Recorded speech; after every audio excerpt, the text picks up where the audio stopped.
56 years ago, Russia, the northern Ural Mountains. A group of 9 students of the Ural Polytechnic Institute embarked upon a difficult winter expedition to reach the Otorten mountain. Their journey seemed to progress according to plan. However, on the 7th day of their trip, the weather conditions worsened. They lost their orientation and were forced to set up a camp on the slope of the mountain called Kholat. It was their last stop. 3 weeks later in Yekaterinburg, when their families received no word of their success, the first rescue expeditions were sent.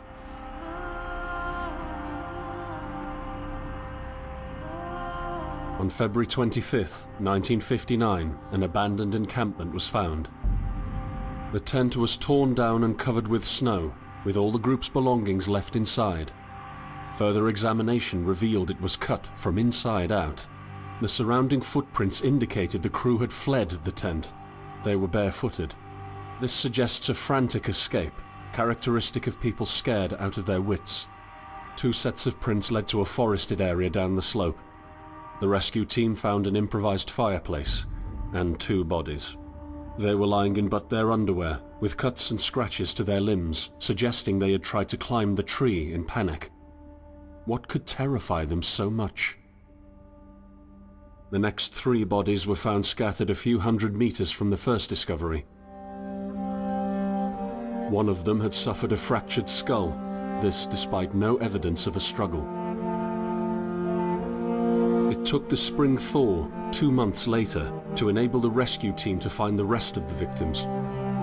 The last 4 skiers were found buried in a thick layer of ice and snow.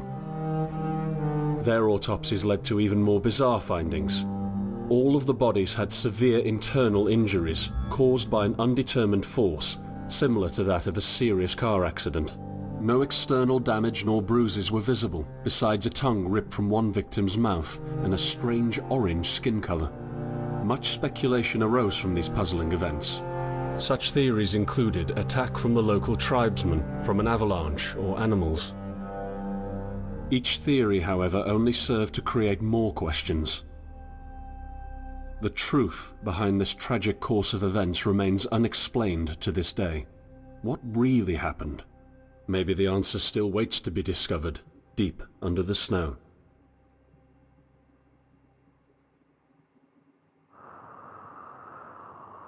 Okay, I am here if you're wondering. So we are going to look at Kholat.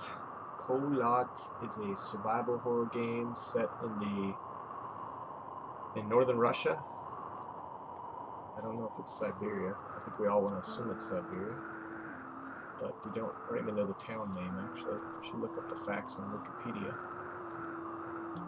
So this is the town you start in. Beautifully laid out. Awesome visuals. So I'm just going to navigate about. We're going to look at this intro town, and we're going to talk about how you lay stuff out, lay a level out if you're involving nature or natural environment, having to use a terrain tool, which is also called a landscape tool in Unreal. So it's the same premise as if you do an interior. So you want to keep your scale under control. You don't need it too big. Like this town is still too big. If we were to put together a survival horror level in a few modules, which is what we're doing right now, this is too big really to include all the gameplay you need and let the player roam. I'd rather keep it more intimate. Maybe bring in this railing closer, have this square, this middle park or square, whatever we call it, with the park benches. Make it much tighter. I would eliminate this far building, bring in these buildings, bring in the road, bring in the edge of town, maybe here. So you probably have 50% less space in here. And really pay attention to, if you were to do this, the interior of the building. But the layout itself is very, typical town, city planning, architecturally sound layout, which I like. It's not just thrown together in a big box. The snow effects are wonderful. Like, look at this sidewalk. But we don't want to talk about art. We want to talk about the layout. So if you were to do this as a survival horror, I would cut at least 50% of it, bring the forest in. I would let the player roam out here a little bit, and then maybe give them a warning here, like, turn around! You're going the wrong way, and then maybe you could reset the level here. Weak! You lose! So as we navigate in our game, since we are looking at Kholat, there's only one way to go, and that's this way down the road.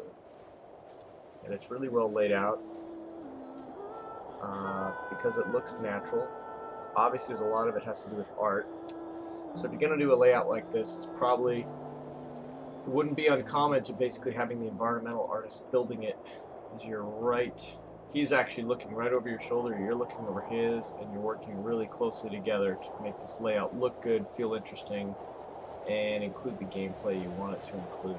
If I can roam anywhere through here, even though I am channeled, I can't go past those rocks right there. Can't go through this house. It does feel like a wide open space, which is nice. I can walk all the way over to the trains over there. It feels really good. But please don't do this for your assignment. This is way too big. We are just analyzing beautiful level design. So now I'm going to run a little bit, speed up. And really, you know, there's only one way to go. If you go this way, you end up by the train, and then it eventually dead ends and sends you back this way. Again, the visual effects, the art has a huge amount to do with the isolation, the creepiness of this game. But you can do a block out. You can, in conjunction with your environment art team, get, you know, you the designer can get the howling wind sound we hear. We could find a snow particle and place it in front of the camera so it's snowing. You can make your basic textures a light gray that feel like winter. You could create a basic, find a basic pine tree to populate to make you feel like you have something going on. The landscape tool has grasses and everything to put in. So there are pieces you do want to put in to make this space feel like it is something, even as a level designer.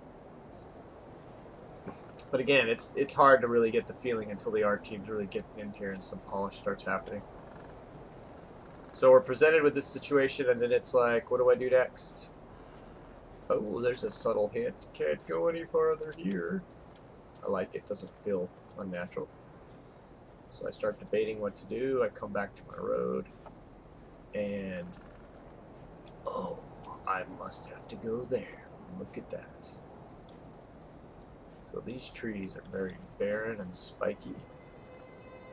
Obvious change from where we were. There was a lot more pines down there. And now we have a series of pines which are all distorted.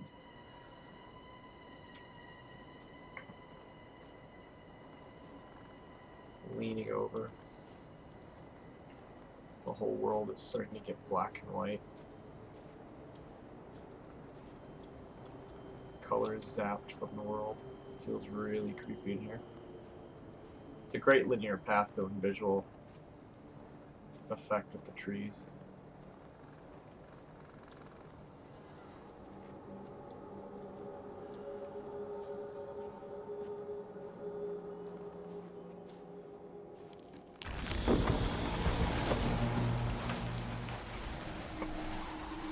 In the end, the only thing I saw was a flash.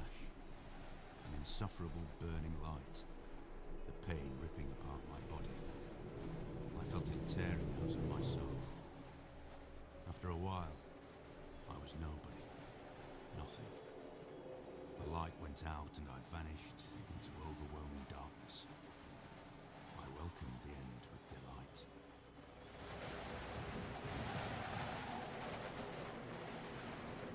Alright. So this will be part 2. The first part is navigating through our town. I guess the first IGC I didn't really mention. The IGC is great too.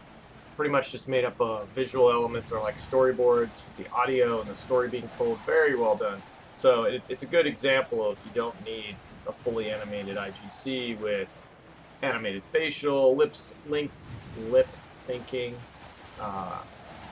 you know, you could really do something powerful with a series of illustrations and a good narrator. The narrator in this game is great.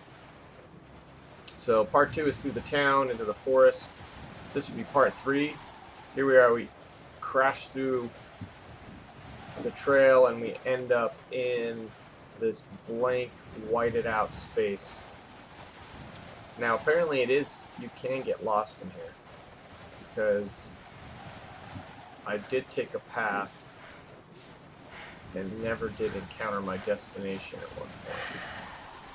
But that was 1 out of 4 tries. Let's see if I encounter my destination this time. And I have found no real visual cues. Oh! I ran into it, no problem this time. Good deal. So we stumble upon a tent with a lantern.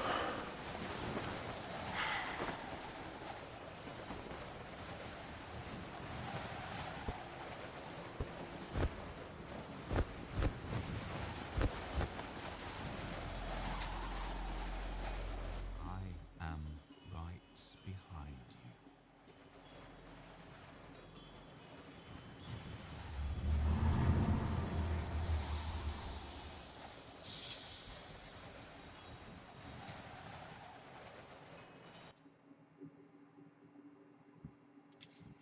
Alright, we are now entering the main environment, the main world of Kholat. And this will be part 4, otherwise known as Act 2. Have you ever tried to hold on to your humanity when others convince you of being no more than a subject, an object, which they can bend to their will? When they told you that you were a monster that deserved punishment? When you could really not remember your sins? When they took away your loved ones, leaving you to rot in the dark? The problem is that in their darkness, you have never been alone.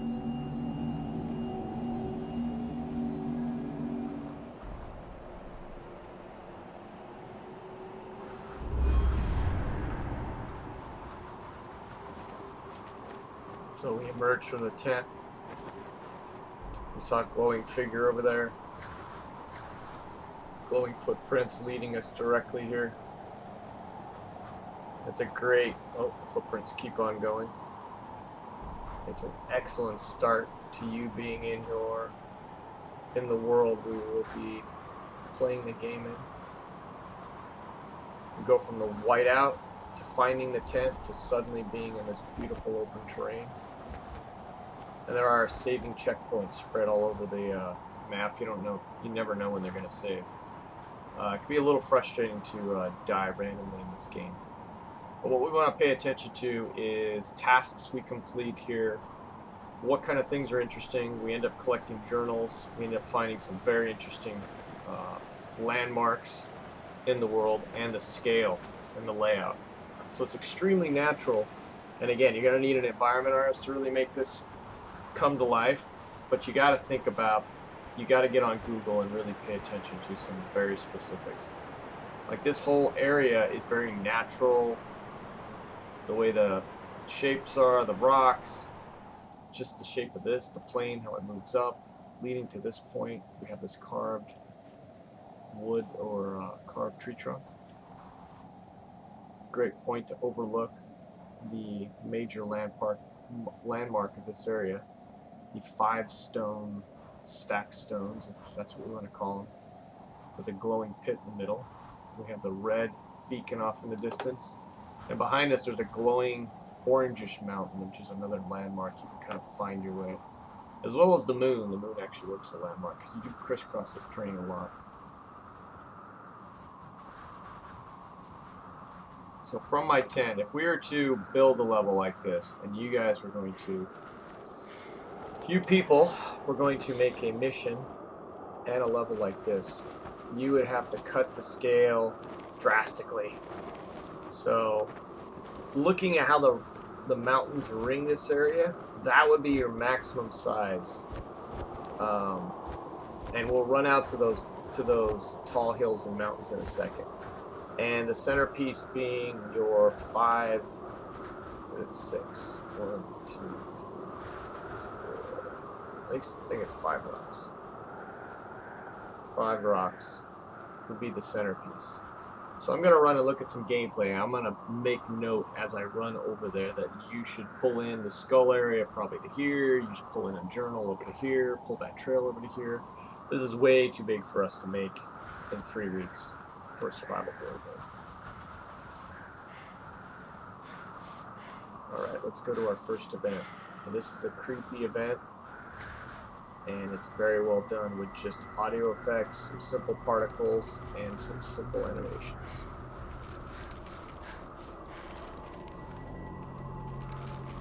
Glowing, smoky pit. I set out the moment I heard about the incident. I was in the area, so I reported to the unit myself to be automatically assigned to the case. I arrived at Vishai on February the 19th, a couple of days before the Institute's rescue. While waiting for them, I started asking around to see if anyone from among the locals knew anything about the incident. One of them said he had a hunting cabin in the search region and knew the area very well. I decided to use him as a guide. When the rescue team had finally arrived, I explained to them what the unit's role was in this mission and that all discoveries or observations should be brought to my attention before anyone else's. We established priorities, checked the equipment, and set off right away. It was not until February the 26th we found the tent that I believe belonged to the students. Initial findings show that the people in the tent cut its side wall and for some reason tried to escape from it in panic.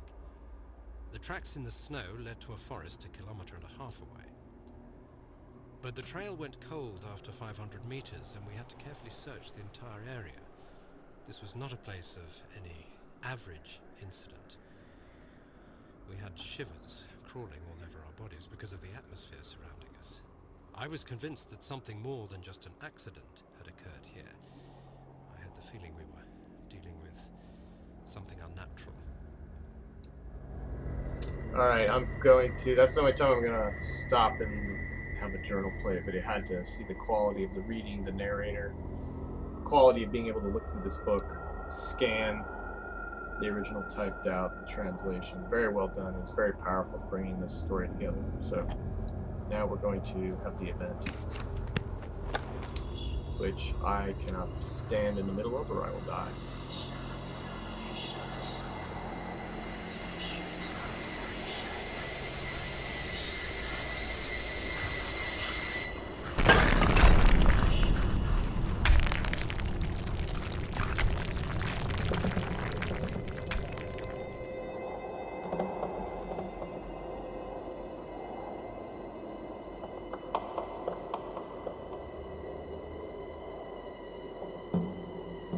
There we have our event.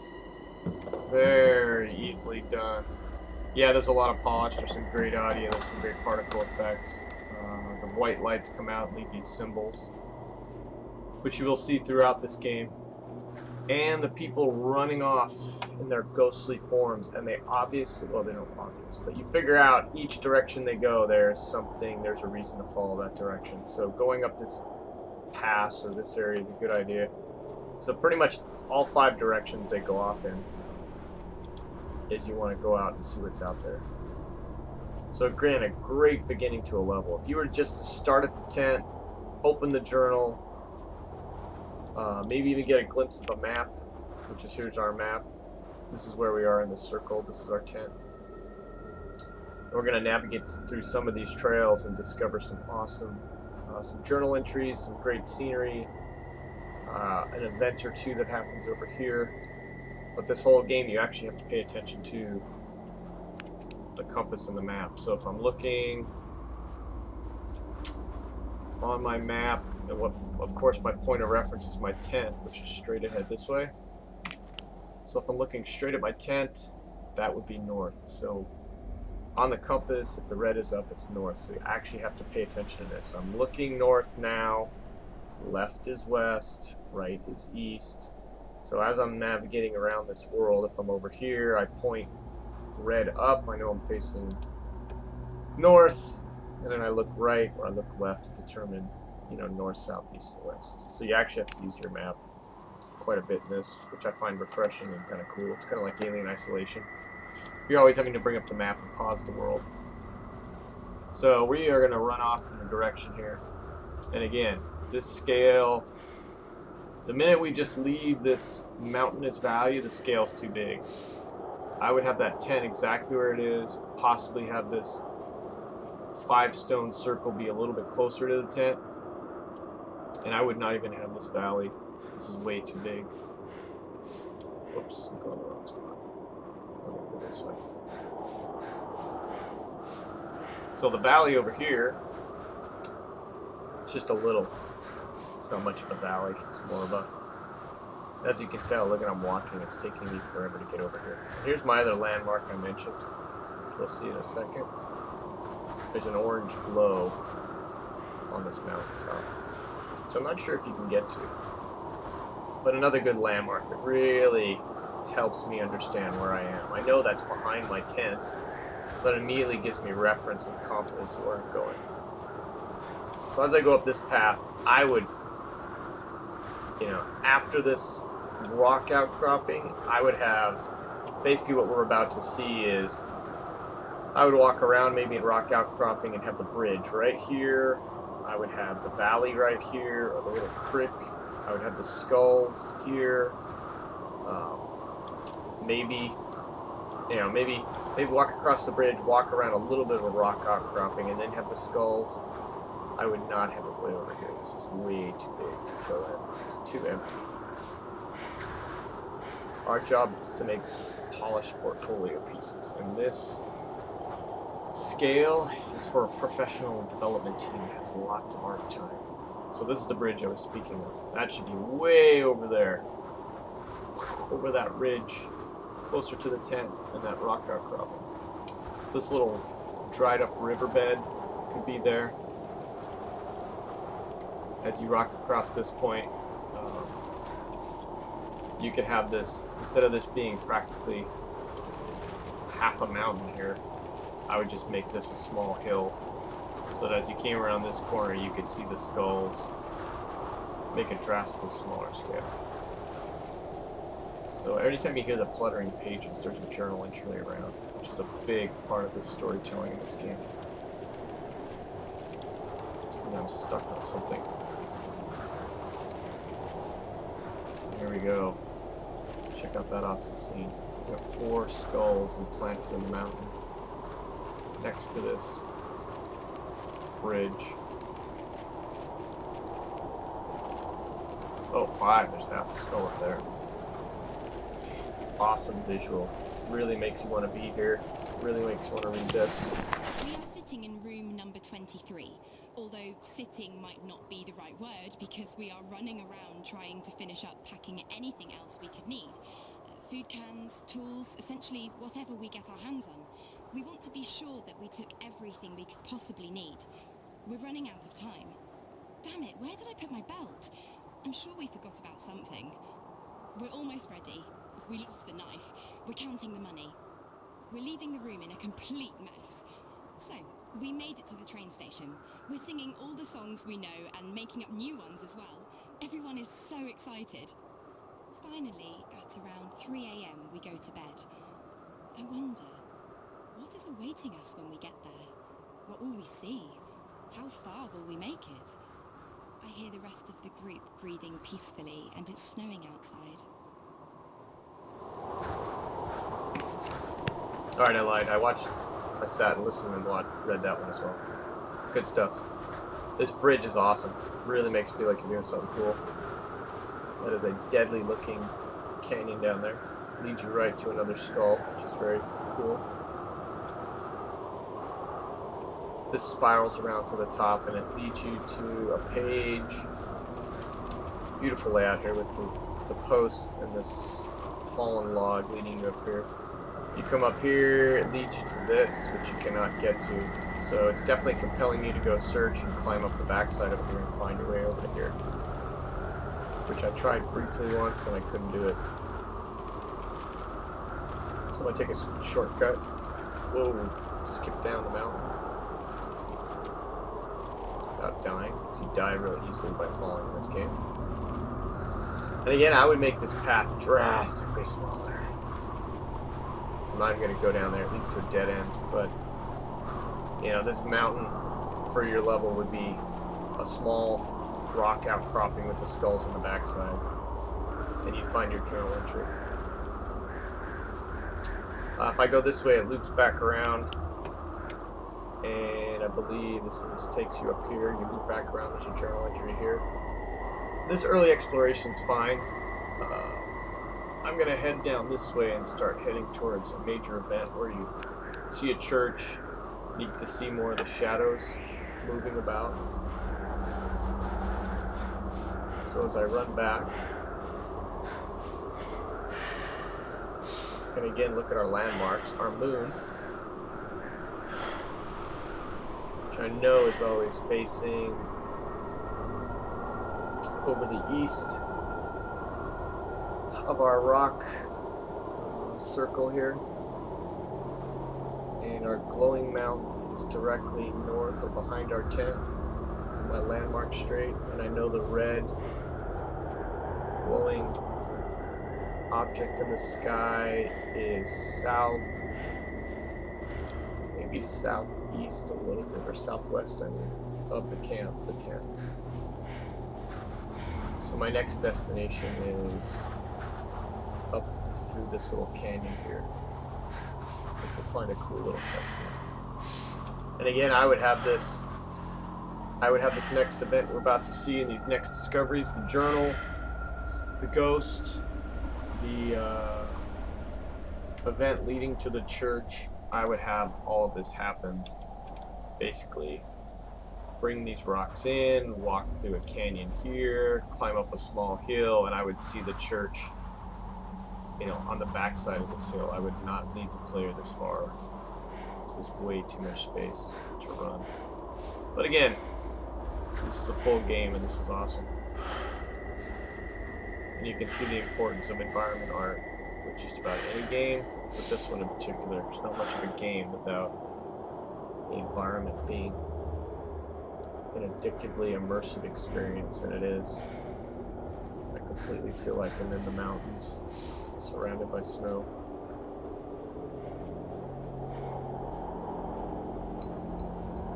And it's slow, but it's not as slow as Alien Isolation.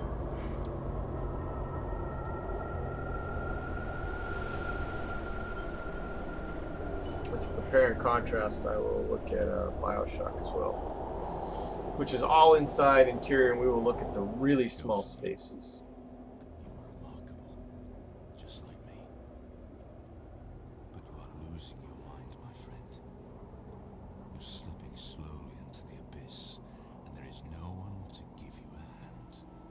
And at the bottom, I am the only one waiting for you.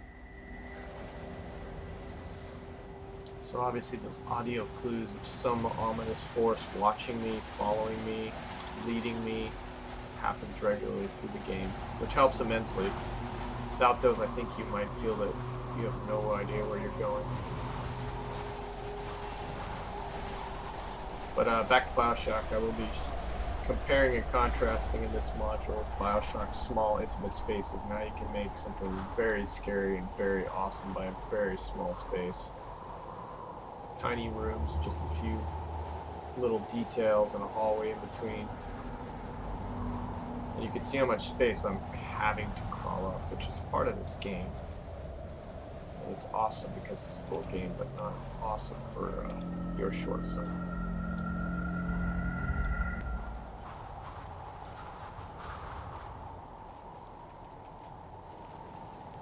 Oh, here are pages.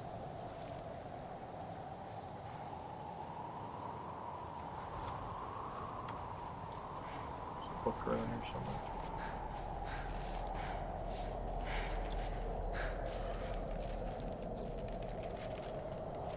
Getting louder. Oh, there we go.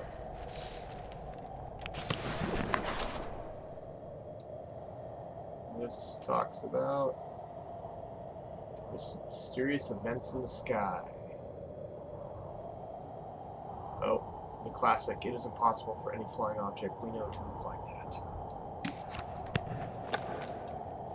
It's an UFO.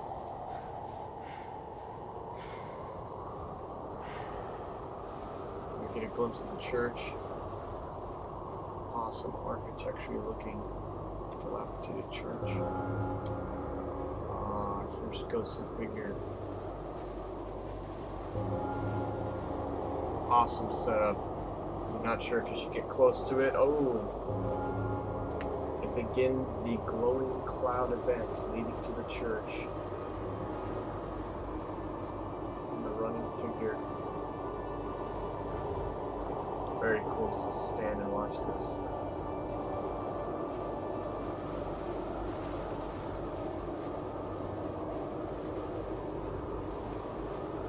So this is a beautiful illustration of your player path, giving you a glimpse of the church back there, leading you around this corner, and whoa, you cannot miss the church. You cannot miss the event. I guess you could have turned and ran away for some reason. You weren't paying attention, but it leads you right to it. Perfect player path. And now we're going to encounter our first threat of the game. If you come this way, look down into the valley, we'll get a glimpse of our threat patrolling.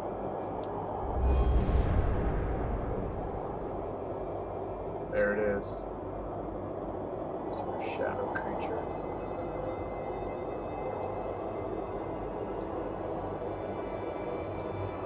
Gives us a clue with the audio. I believe you just walk right into a trigger there and that fires off our villain. There's the fog. Whoa, he's walking up the hill. Yow! I know he can walk up the hill.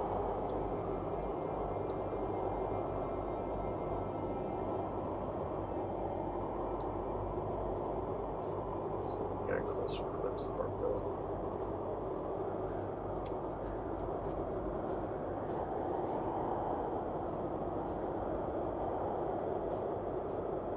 All the fog and everything. Sometimes you don't see the creature until you're right upon it. There it is. And it leaves the glowing footprints, which is very scary to see. Sometimes you walk upon an area and there's just glowing footprints left behind. You're like, whoa! And is it coming up here? Let's see what it is.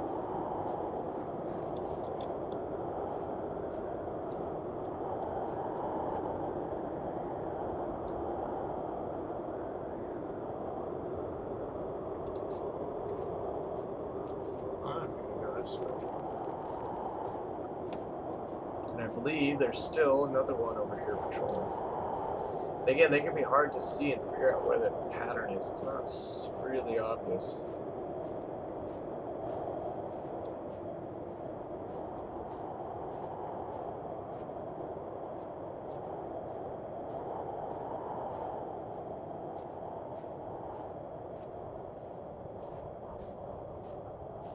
You are put in a very close proximity to the alien and alien isolation. There's one. There could be one behind me. Nope. It isn't.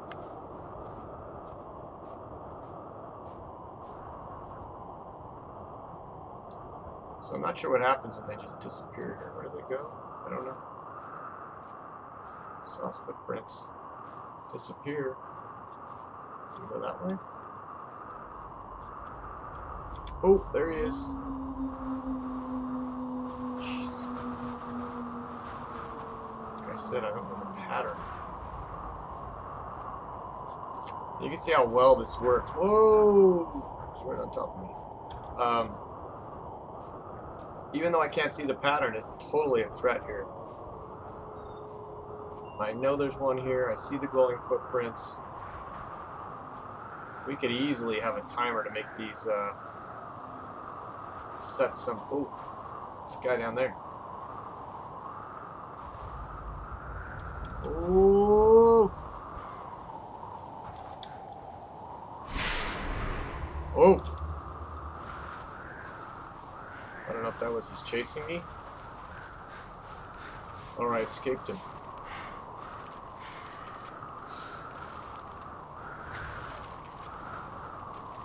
Alright, so those enemies, I wish I could have got closer, but they're super unpredictable. I've been caught by them so many times because they just appear in front of me and I'm not sure of the pattern. That'd be the one weakness with this early game, is I don't get an intro to them. I really would have liked, like, a cutscene and just watching them disappear pattern, or some initial pattern to just, this is how they behave. Right now, I could have easily had one behind me or in front of me at any point, and they caught me off guard multiple times. And you don't. Faster. I don't have a lot of time left. You have to hurry. Find the way. Find me, or I'll unleash hell upon you. Okay, so I have to run through this sequence here, or they will KIL me.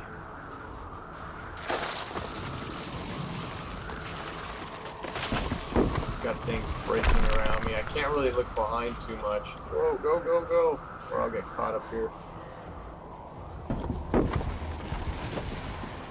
It's pretty effective. It feels like things are crashing in around me. Oh. Go. Can I make it? Whoa. I'm really moving slow. I'm afraid I'm gonna get caught. Okay, I think I made it. Last time I kept turning around and looking. Oh, there it is. I think I outran it. I didn't realize the orange mist was chasing me the whole time. So you can see how effective, by just having a couple patrolling creatures on a pattern and seeing some glowing footprints. And if we can't pull up glowing footprints, just having a glowing base to them, you know, it's like you see the base that's supposed to be touching the ground is just emanating some glowing pattern. And all we have here is these, you find a smoke particle and you color it orange, and voila, you have some horrible threat chasing you through a valley. So again, we're back out in the stark nowhere. We can hear the bell and that horrible moaning. Sounds a lot like a wolf, or I don't know what, a lost soul, a demon. Oh, there's the church. That must be the bell.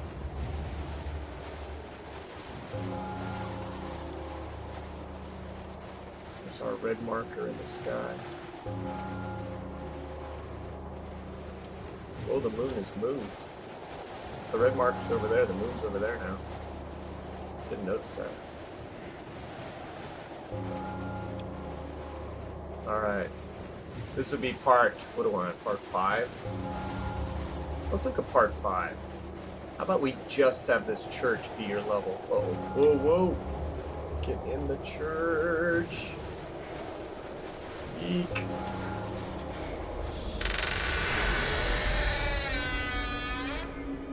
Whoa. Alright, what if we were just to have the outer area, your tent just over a little hill, and this church?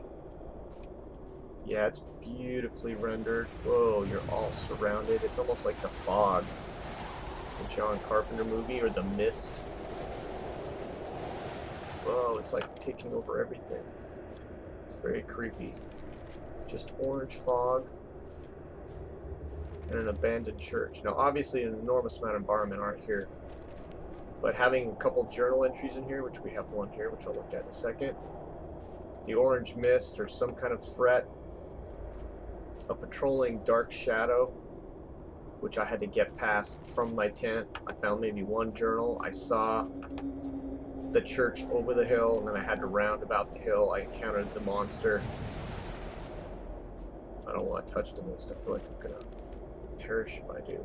It's crazy cool out there. So you can see I've covered like 6 parts. The whole middle area of going through the canyon, I wouldn't recommend pulling off something like that. It's pretty, it's just, you know, one of those sequences that's very difficult to do and make thrilling. Takes a lot of environment art to pull off. Having a centerpiece like a church is a great idea. Having the tent as your home base, it's kind of abandoned, makes you feel creepy.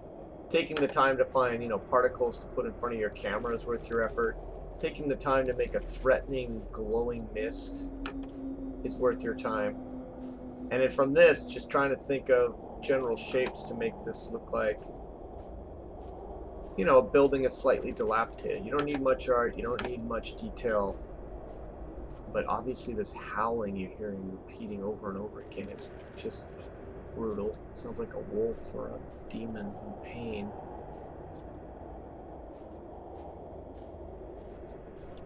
Adding the skulls, probably too much. So trying to piece together, how much you can do within the class is definitely difficult. But I would focus on something like a building, a small outdoor area, snow in front of the camera, pick up a couple journals, get to the abandoned building. I'd avoid the abandoned cabin. I tried to make it a little more significant than that, or at least find a cabin shape that's not your generic cabin. That so many people have done in survival horror, as well as horror movies, all going all the way back to Evil Dead. So try and find an interesting shape, come in here, listen to the story. Before you get here, I would have that patrolling demon out there. I'm afraid to go out there, but something bad's going on. Looks like it's just getting closer and closer. It's very creepy just having this out here. Alright, I'm going to read the journal.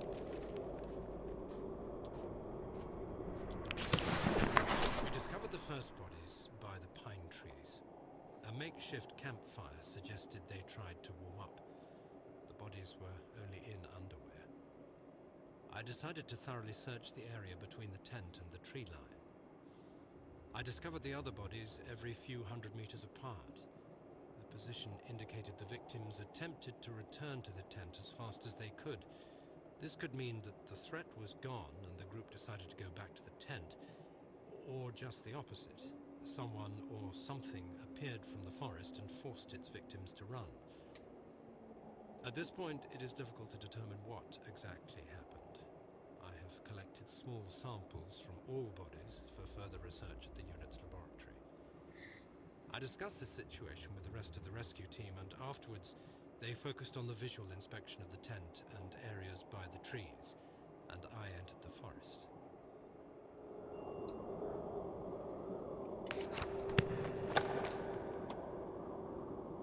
Too much fog gonna go away. Oh, it did. Very cool. Read the journal and then the fog goes away.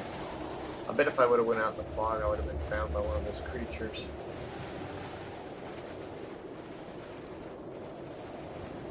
Not just a wood post, but it was a creature.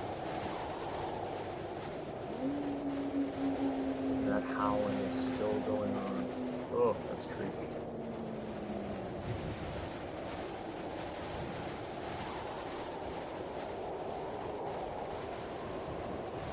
Let's see where we are on the map. So I'm facing south now. If I face north, we can see I'm here. This is the church. Found the journal here. So I ran through the canyon. Oh, this is the canyon here, I think. Canyon. Walk through all this terrain, get to the church, surrounded by the orange fog. This is where the journal was first found, and I was overlooking the church way up here. So our original tent and the circle of stones is northeast of here. And currently there's a trail that leads this way. I guess we could go down a little bit, see what else. But again, this is probably a good scale. Building. Man, I would put your tent. Have the building the centerpiece. I would think your tent would want to be right behind this rock or something back here. Let's see what's over here. Better go slow. I'm probably going to encounter something that's going to scare the crap out of me. Let's make sure nothing's patrolling. Uh-oh. Ooh, what's that? Well, actually, here's a good spot for your tent.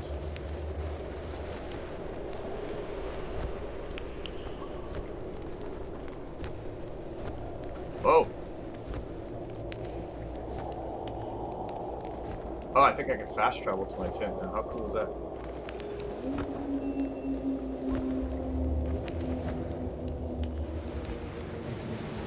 So if you had your tent here and inside this little cave, oh, something's whispering to me. That's not cool.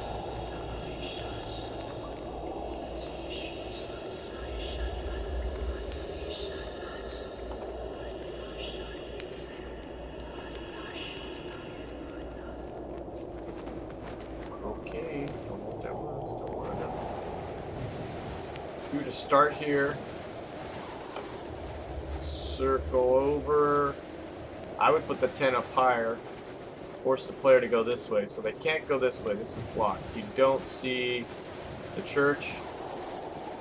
I would do something like circle around this, make them go up this way, catch a glimpse of the church from up higher, and come down around the backside to the church. So this would be all blocked off. Make them circle, come down to the church. Encounter a series of journals on the trail, 1 or 2, and as you come down the backside and you still maybe can't see the church quite yet, there's a trail over here, you would encounter your first, ooh, what's this? Oh, a graveyard. Graveyard. As you come down the backside here, you encounter your enemy, and then voila, enter the church, and that's when the fog, the orange glowing fog would appear. Yeah, this is the area you want to build on. But the event with the stones was awesome. Finding journals is great, which is easily done in Unreal. You just need to type up and make yourself a visual in Photoshop. A nice graphic piece to just bring up with typed up words. This seems like the perfect scale, this surrounding area with the church. And even the tent in the background. But you need to come up with a path that you would explore from the tent, like you had to find this church a little bit. Alright, well, I hope you gained something from this. It was kind of a long, tedious walkabout with endless analysis. But very much a game worth playing. And this tented area inside this cave is very cool. It feels very... Oh, it sounds super creepy. Alright, until next time, bye-bye.